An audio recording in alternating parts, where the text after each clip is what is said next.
High friends, welcome back to our YouTube channel. आज आपण सकाळी लवकर उठण्याचे अद्भुत असे फायदे पाहणार आहोत, त्यामुळे व्हिडिओ स्किप न करता संपूर्ण पहा। सगळ्यात महत्त्वाचं म्हणजे आजच्या धकाधकीच्या या जीवनामध्ये आपण लवकर उठणे विसरलो आहोत, तर रात्री उशिरापर्यंत जागणे हे नित्याचे झाले आहे। परंतु याचा डायरेक्ट परिणाम आहे तो आपल्या आरोग्यावर होतो आणि आपल्याला नाना प्रकारच्या व्याधी उद्भवतात।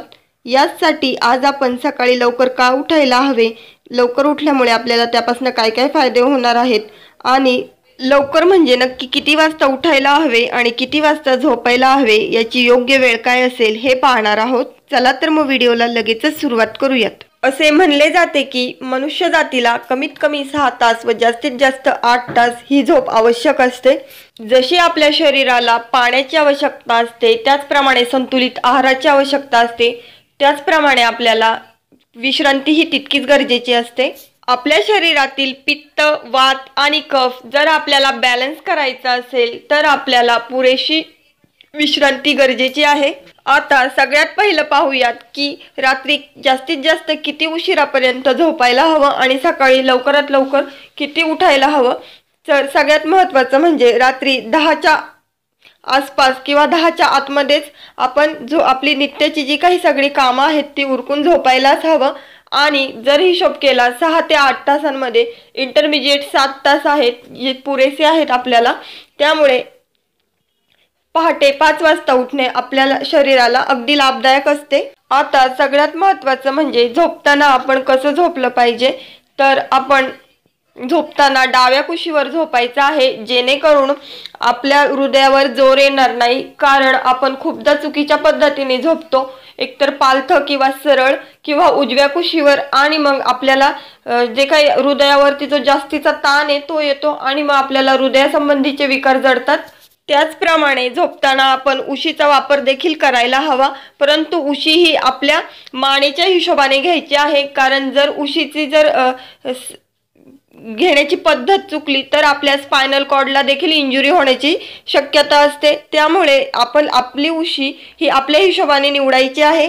त्याचप्रमाणे आपल्याला हे देखील माहित आहे की आपण श्वासावाटे ऑक्सिजन वायू शरीरामध्ये घेत असतो, तर उच्छ्वासावाटे कार्बन डायऑक्साईड हा वायू बाहेर सोडत असतो आणि आपले जे काही झाडे आहेत ते बरोबर याच्या विरुद्ध प्रोसेस करत असतात। म्हणजे ते कार्बन डायऑक्साईड ग्रहण करतात आणि ऑक्सिजन वायू रिलीज करतात।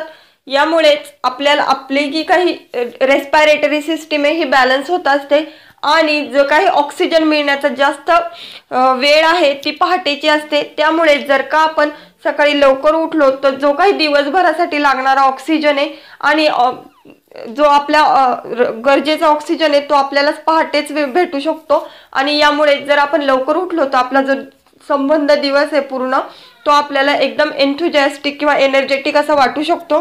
म्हणजेच काय, तर आपण पहाटे उठल्यानंतर आपली रेस्पिरेटरी सिस्टीम असेल, डायजेस्टिव्ह सिस्टीम असेल, नर्वस सिस्टीम असेल किंवा हार्मोनल सिस्टीम कोऑर्डिनेशन असेल, ज्या आपल्या मेन 5 सिस्टीम आहेत त्या सगळ्या प्रॉपरली वर्क होतात।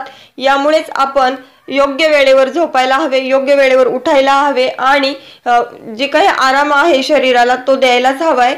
फक्त सकाळी लवकर उठल्यामुळेच आपल्याला फायदा होणार नाही, तर आपण ज्यावेळेस सकाळी लवकर उठणार आहोत तर आपल्या शरीरानुसार आपल्याला जो जमेल तो हलकासा का होईना पण व्यायाम करायचा आहे, जेणेकरून आपलं शरीर स्थूल न होता जास्तीत जास्त ते लवचिक होईल। मग योगासने करा, व्यायाम करा, प्राणायाम करा, जे तुम्हाला जमेल ते करा, परंतु जितकीच झोप गरजेची आहे तितकीच झोपेतून उठल्यानंतर ह्या गोष्टींची सुद्धा आवश्यकता आहे। जर तुम्ही योग्य आहार घेतला, ज्याला आपण संतुलित आहार म्हणतो, योग, प्राणायाम किंवा व्यायाम केला आणि पुरेशी विश्रांती घेतली तर आपल्याला कुठल्याच आजाराला बळी पडावं लागणार नाही आणि यामुळेच आपली जी काही इम्युन सिस्टीम आहे ती बूस्ट होण्यासाठी मदत होणार आहे। म्हणजेच काय, कुठलाही जरी आपल्याला चुकून जरी आजार झाला किंवा एखादी व्याधी उद्भवली तर त्यापासून आपण आपले शरीर हे त्यासाठी तयार असणार आहे। म्हणूनच आपण आपली जर इम्युनिटी सिस्टीम जर चांगली करायची असेल तर योग्य झोप किंवा जी विश्रांती आहे ती घ्यायलाच हवी आहे। आमचा आजचा व्हिडिओ संपूर्ण पाहिल्याबद्दल धन्यवाद। पुन्हा भेटूया नवीन अशा इंटरेस्टिंग व्हिडिओमध्ये। तोपर्यंत goodbye and take care.